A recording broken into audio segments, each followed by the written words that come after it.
말씀은 마가복음 1장 9절에서 13절까지의 말씀입니다. 마가복음 1장 9절에서 13절까지의 말씀입니다. 다 같이 한 절씩 교독하시고 13절은 합독하도록 하겠습니다.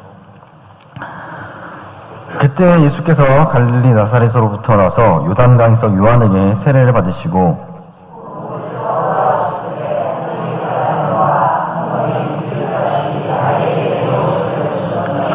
하늘로부터 소리가 나기를 너는 내 사랑하는 아들이라 내가 너를 기뻐하노라 하시니라. 광야에서 40일을 계시면서 사탄에게 시험을 받으시며 들짐승과 함께 계시니 천사들이 수종들러라. 아멘. 기억이 나실지 모르겠지만 저와 원래 이 마가복음을 처음부터 보고 있었습니다. 우리는 지난번에 마가복음의 원래의 이름이 마가복음 1장 1절이라는 것을 살펴보았었습니다. 그리고 세례 요한의 이야기를 통해서 올바른 선포가 있어야지만 올바른 믿음이 생기고 그 올바른 믿음을 성령 세례로 주실 분이 예수 그리스도다라는 것을 말씀을 통해서 나눴었습니다. 오늘 말씀은 예수님이 어떤 분이신지 알려주고 있습니다. 오늘 말씀을 통해서 여기 모인 우리 모두가 우리가 믿는 예수님이 어떤 분이신지를 알고 그 예수님을 따라가는 그리스도인들이 되기를 소망합니다. 먼저 오늘 본문에서 세례는 예수님의 인격과 신격에 대해서 말씀해주고 계십니다. 첫째로 예수님은 이 땅에 인간으로 오신 분이다는 것을 세례를 통해서 알려주고 있습니다. 오늘 우리가 읽은 말씀 9절을 보시면 세례를 받으시기 전에 예수님의 고향인 갈릴리 나사렛이 먼저 소개되고 있습니다. 지난번에 이 마가복음이 예수님의 복음의 입문서라고 제가 말씀을 드렸었습니다. 마가복음이 쓰일 당시는 예수님이 승천하시고 30년이라는 세월이 지난 후였습니다. 이 마가복음을 읽는 사람들은 또 팔레스틴에 있는 사람들이 아니라 로마에 있던 사람들입니다.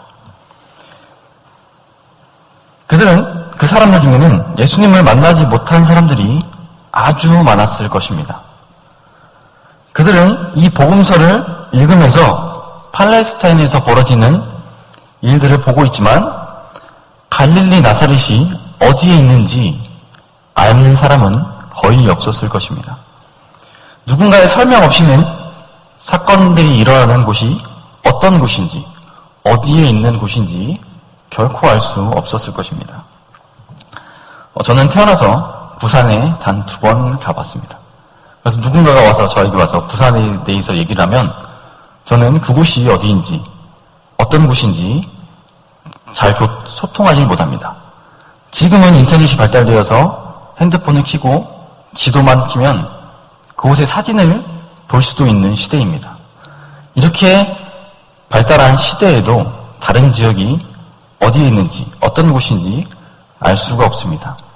2000년 전 올바른 지도가 있지도 않은 그 시대에 로마에서 팔레스틴을 생각하기는 결코 쉬운 일이 아니었을 것입니다. 그래서 이 복음의 입문서에서 예수님의 고향을 말하고 있는 것입니다. 팔레스타인의 갈릴리라는 지방의 나사렛, 그 조그만 동네에서 예수님이 나셨다라고 말씀을 해주고 있는 것입니다. 이 말씀을 보고도 나사렛에 가보지 않는 이상 그 나사렛이 어디에 있는지 아마 사람들은 몰랐을 것입니다. 그럼에도 이렇게 설명해 주는 이유는 예수님에 대해서 똑바로 올바로 알려주기 위함입니다.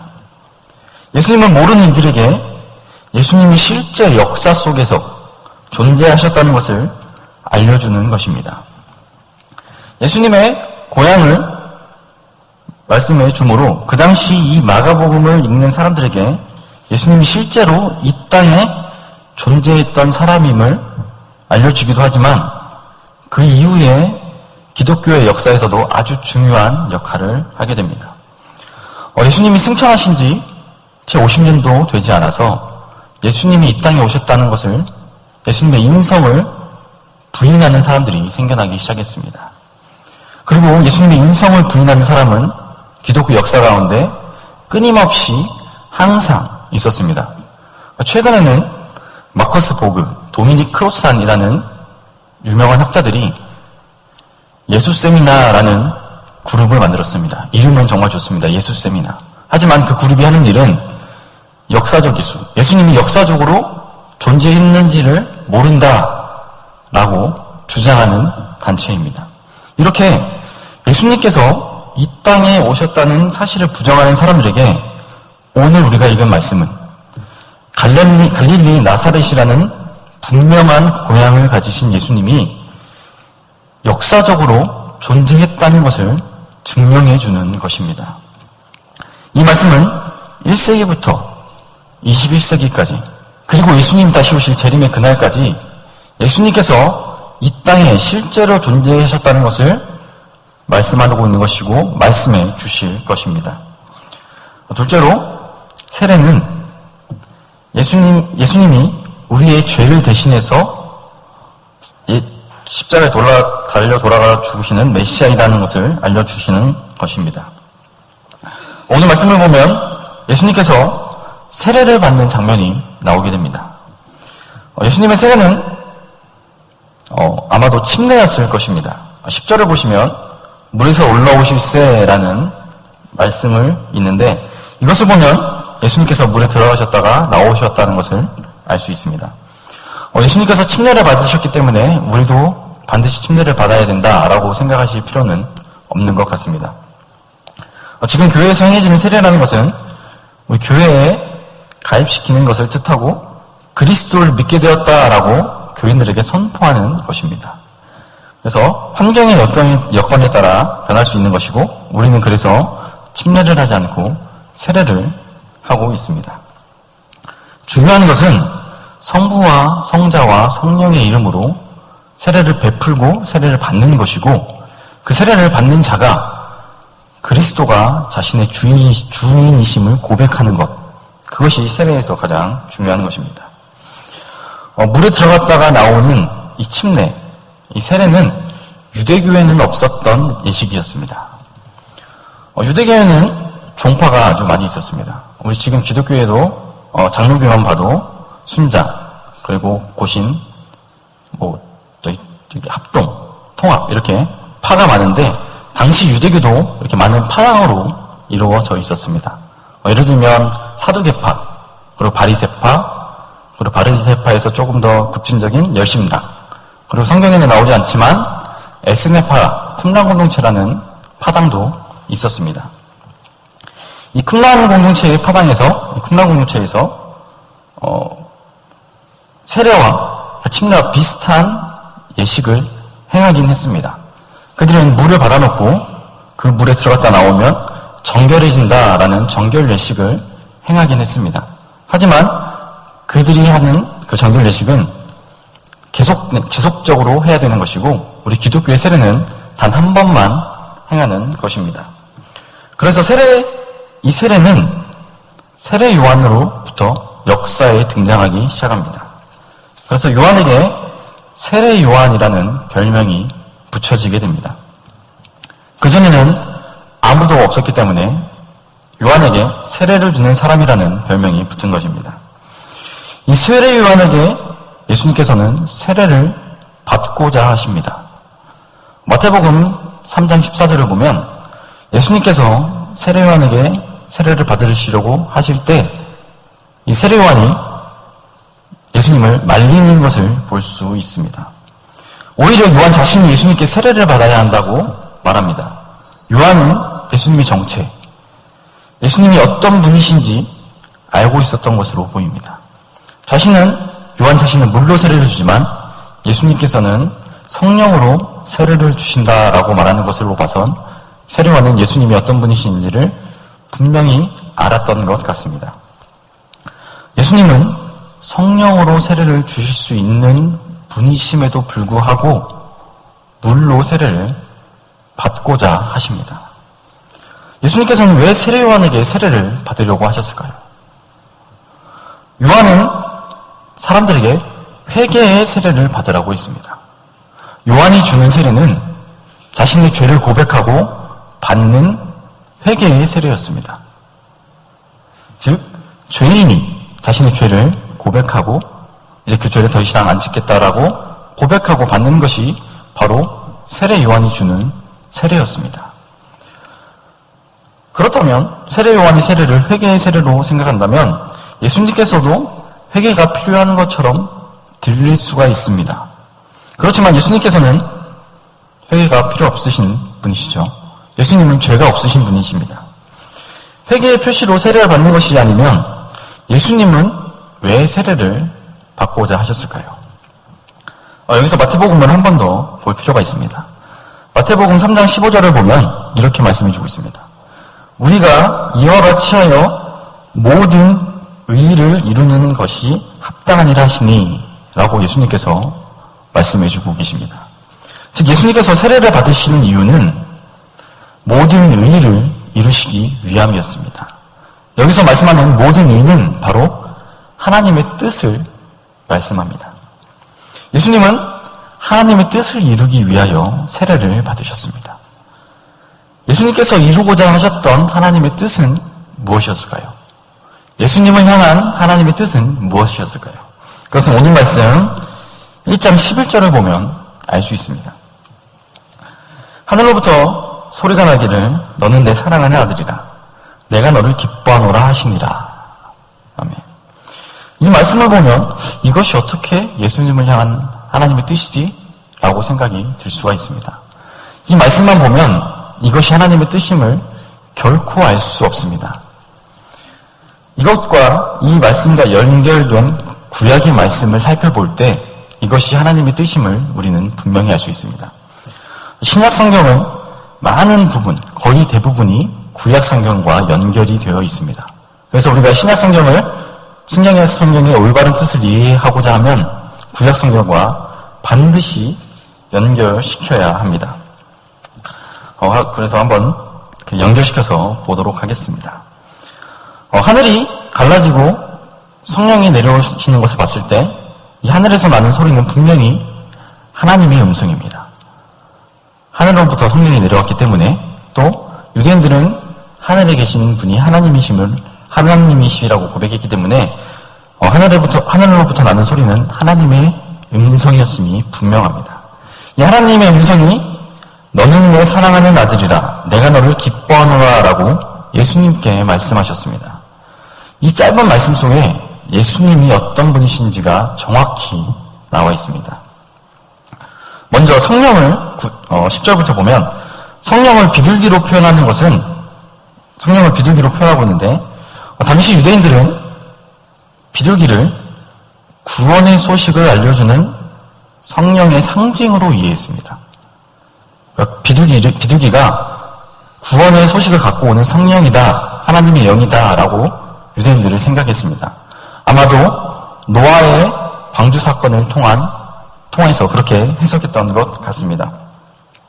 이 성령께서 비둘기같이 내려오시는 것은 예수님을 통하여 구원을 이루신다는 것을 분명히 알려주고 계신 것입니다. 세상에 구원의 소식을 알리는 것이 바로 이 세례였습니다. 이 세례를 받으시는 예수님을 통하여 하나님의 구원을 이루시겠다는 하나님의 선포였습니다. 그리고 이어서 내 아들이라는 즉 하나님의 아들이 나옵니다. 이 하나님의 아들이 어떤 존재인지는 시편 2편에 아주 잘 나오고 있습니다. 그래서 시편 2편 2절에 보면 기름 부음 받은 자, 그러니까 메시아가 나오는데 그 메시아를 시편 2편 7절에서 하나님의 아들이라고 말씀해주고 있습니다. 즉 하나님의 아들은 메시아를 뜻합니다. 예수님은 하나님의 아들이시고 세상을 구원할 메시아이다라는 것이 바로 이 세례를 통해서 말씀해주고 있는 것입니다.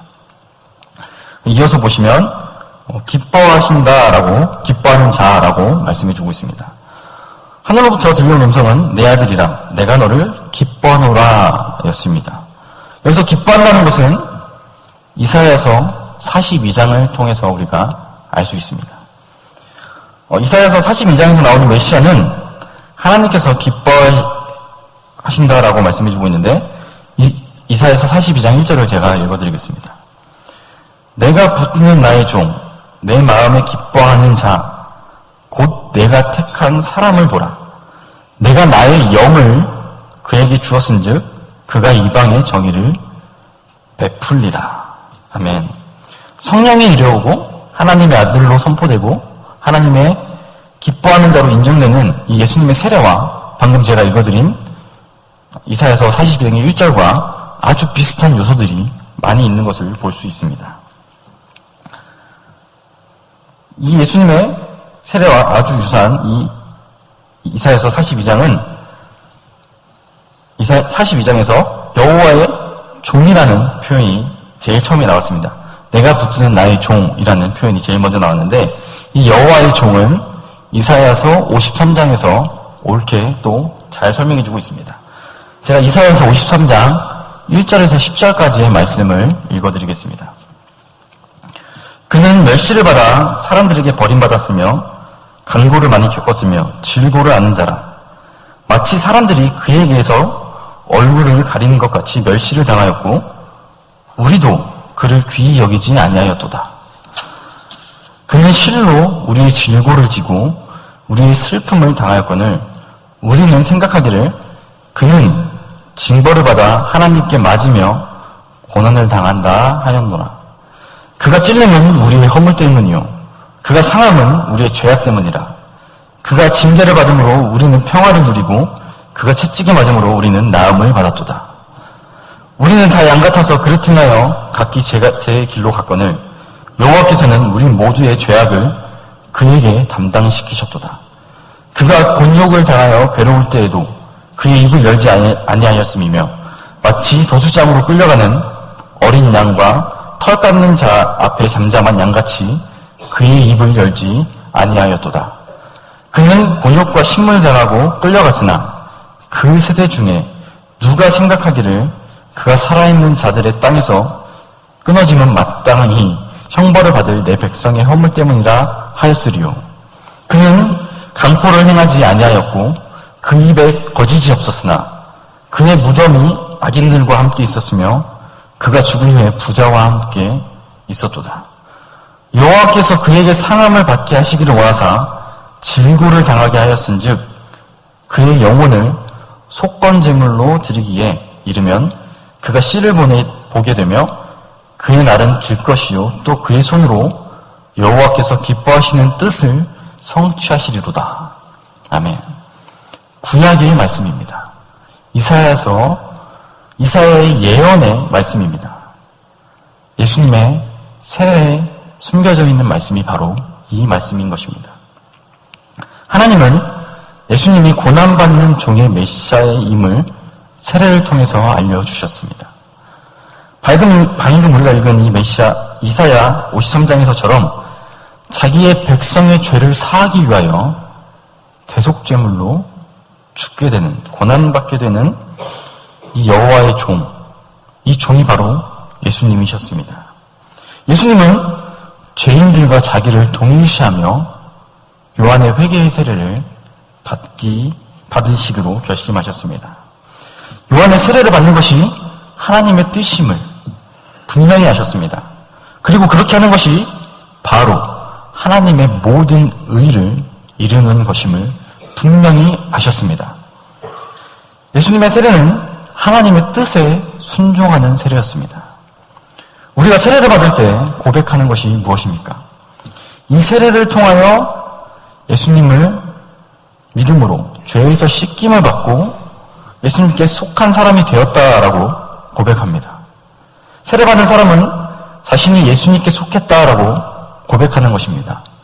예수님께서 하나님의 말씀에, 하나님의 뜻에 순종함으로 세례를 받으셨듯이 여기 모인 우리 모두도 예수님에 따라 하나님의 순종하며 세례를 받은 것입니다. 이러한 고난받는 종으로 보는 메시아는 당시 유대인들이 기대하던 메시아는 아니었습니다. 유대인들은 자신들을 로마로부터 구원해줄, 로마의 압제로부터 구원해줄 정치적 메시아를 기다리고 있었습니다. 그런데 예수님은 그러한 메시아가 아님을 이 세례를 통해서 보여주셨습니다. 예수님께서 세상에 드러나기 시작하셨을 때, 그의 사역을 시작하셨을 때, 그 시작전부터 예수님은 그 당시의 사람들의 기대와 바람과 소망, 어떻게 보면 그들의 욕심과는 전혀 다른 하나님의 뜻을 온전히 보여주셨습니다. 그 당시에 누구나 다 바라던, 기대하던, 소망하던 자신들을 위한 메시아가 아니라고 고난받는 메시아라고 예수님께서 세례를 통해서 보여주신 것입니다. 그러나 사람들은 지금 자신들 눈앞에 있는 고통만이 중요했습니다.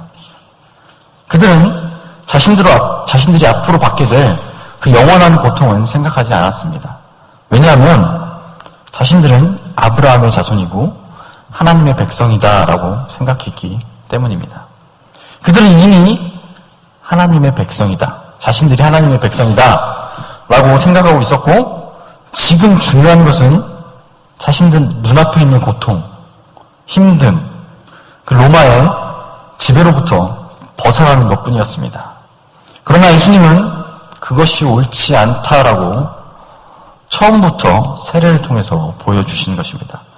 이 세상의 모든 사람은 누구나 다 죄를 가지고 있고, 그 죄를 해결할 방법은 예수 그리스도의 보혈뿐인 것은 우리는 너무나도 잘 알고 있고 믿고 있습니다. 유대인으로 태어났다고 아브라함의 자손이라고 하나님의 백성이 될 수 있는 것이 아니라 예수 그리스도를 믿는 믿음으로 하나님께 의롭다 칭함을 받고 하나님의 구원을 얻게 되는 것이고 하나님의 백성이 되는 것입니다. 예수님은 세례를 통하여 그것이 무엇인지를 그들에게 알려주신 것입니다.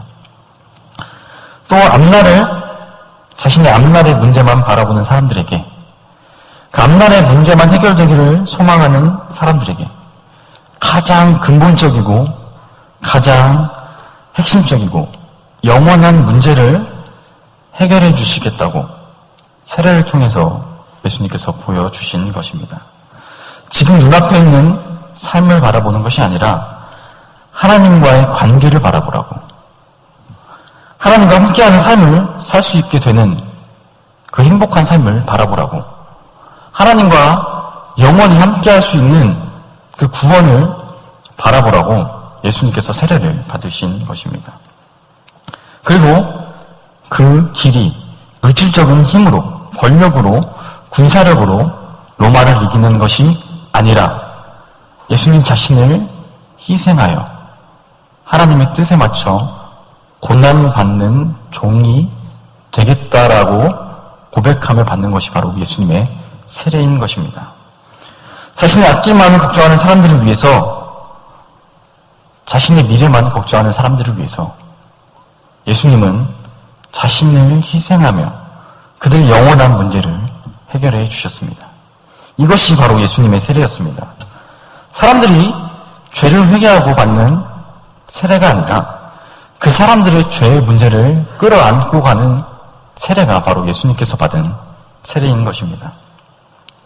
하나님의 뜻에 의해 예수님 예언된 고난받는 종의 삶, 그 희생의 삶으로 예수님께서는 그 세례가 무엇인지 분명하게 보여주셨습니다.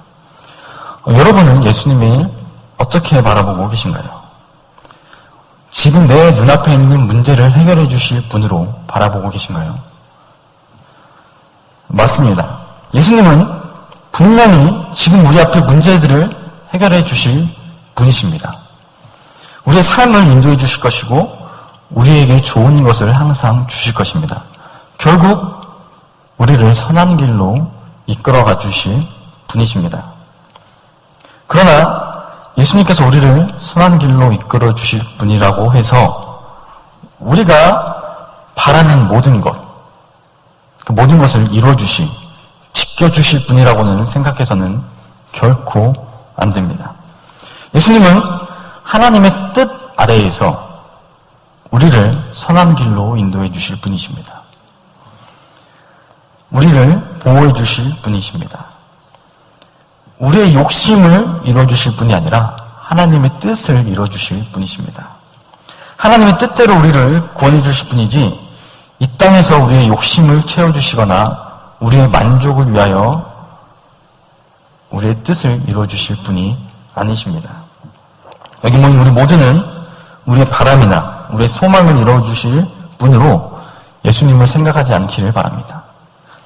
하나님의 의를 위하여 우리를 선한 길로 인도해 주시는 분으로 믿고 따르고 순종하며 함께 동행하는 사람들이 되기를 소망합니다.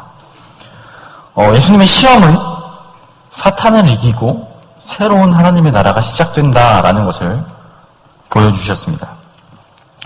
마가복음은 4개의 복음서 중, 복음서가 성경에 4개가 있죠. 그 4개의 복음서 중 가장 짧은 복음서입니다.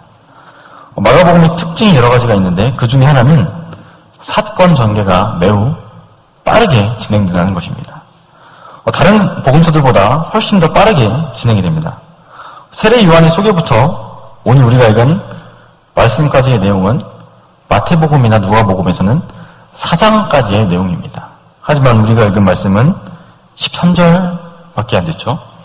마가복음은 아주 압축적이고 급박한 전개로 이야기를 진행해 나갑니다. 이 시험이 바로 그렇습니다. 마태복음에서는 이 시험을, 예수님의 시험을 아주 자세하게 말씀해주고 있는 것을 볼 수 있습니다. 그러나 우리가 읽은 마가복음에서는 단 2절, 시험만 보면 13절, 한 절로 요약해주고 있습니다. 이 짧은 예수님의 시험에 관한 말씀은 이것도 구약과 연결해 볼 수가 있는데 바로 출애굽의 모형론으로 이해될 수가 있습니다. 40일 동안 시험 받으셨다라는 것은 40일 동안 40년 동안 광야에서 있었던 이스라엘 백성의 모습을 보여주고 있습니다. 신명기 8장 2절부터 4절을 배경으로 이 말씀이 이해될 수가 있는데, 왜냐하면 이 신명기 구절은 하나님께서 이스라엘을 40년 동안 광야에서 이끌고 가셨다라는 것을 말씀해주고 있는 것이기 때문입니다. 하나님께서 이스라엘, 즉 하나님의 백성, 그들에게 의도하신 계획이 이스라엘의 불순종으로 인해서 실패하게 되었습니다. 그러나 이제 이 예수님의 시험, 이 시험의 승리를 통해서 새로운 이스라엘을 모으고 다시는 실패하지 않을 하나님의 나라를 새롭게 세우신다라는 것이 바로 이 시험의 내용인 것입니다. 마태복음을 보면 확실하게 나와 있는 이 사탄의 시험에서의 예수님의 승리가 오늘 우리가 읽은 마가복음에서는 예수님께서 사탄에게 승리하셨다라고 정확하게 나와 있지가 않습니다. 하지만 우리는 다음에 살펴볼 15절을 통해서 예수님께서 사탄에게 승리하셨다라는 것을 분명하게 알 수 있습니다. 바로 사탄의 왕국이 무너지고 하나님의 나라가 가까이 왔다라는 것을 통해서 예수님께서 사탄에게 승리하셨다라는 것을 우리는 알 수가 있습니다. 예수님께서 사탄의 시험에 승리하심으로 하나님의 나라가 시작이 되었습니다. 그 하나님의 나라는 사탄의 지배에서 풀려나는 예수님의 놀라운 이적들로 이 세상에 나타나기 시작합니다. 그리고 십자가를 통해서 절정에 가게 됩니다. 그 누구도 생각하지 못한 희생의 방법으로 사탄에게서 최종적으로 예수님께서는 승리하게 되시고 예수님을 믿는 모든 자들에게 그 승리를 나눠주시게 됩니다. 희생의 승리, 사랑의 승리, 그 하나님의 나라의 본질을 믿는 모든 자들에게도 예수님은 승리를 주시게 됩니다. 여기 모인 우리 모두는 예수님을 믿는 하나님의 나라를 누리며 살아가고 있는 하나님의 백성들입니다. 그 하나님의 나라가 우리의 삶 속에서 실현되기를 소망합니다. 예수님의 희생으로 임했던 하나님의 나라, 예수님의 통치가 우리의 희생을 통해서 우리의 삶 속에서 실현되기를 소망합니다. 우리의 삶이 예수님을 믿는, 예수님을 따르는, 예수님과 동행하는 삶이 되고 그 삶을 통해서 하나님의 나라가 모든 사람에게 보이게 되기를 소망합니다.